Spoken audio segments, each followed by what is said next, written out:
kabar gembira bagi pemirsa yang ingin menaiki Tower Ampera.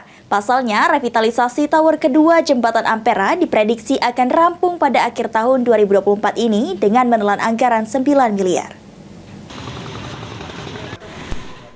Komisi 5 DPR RI melakukan kunjungan kerja ke Kota Palembang guna meninjau pengerjaan tower di Jembatan Ampera pada Senin 4 Maret 2024.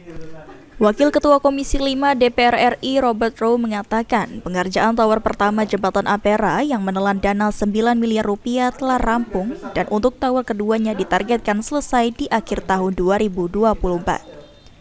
Untuk itu diharapkan agar tower ini bisa dikelola dengan baik oleh pemerintah kota dan akan segera diserahkan kepada pemerintah Kota Palembang.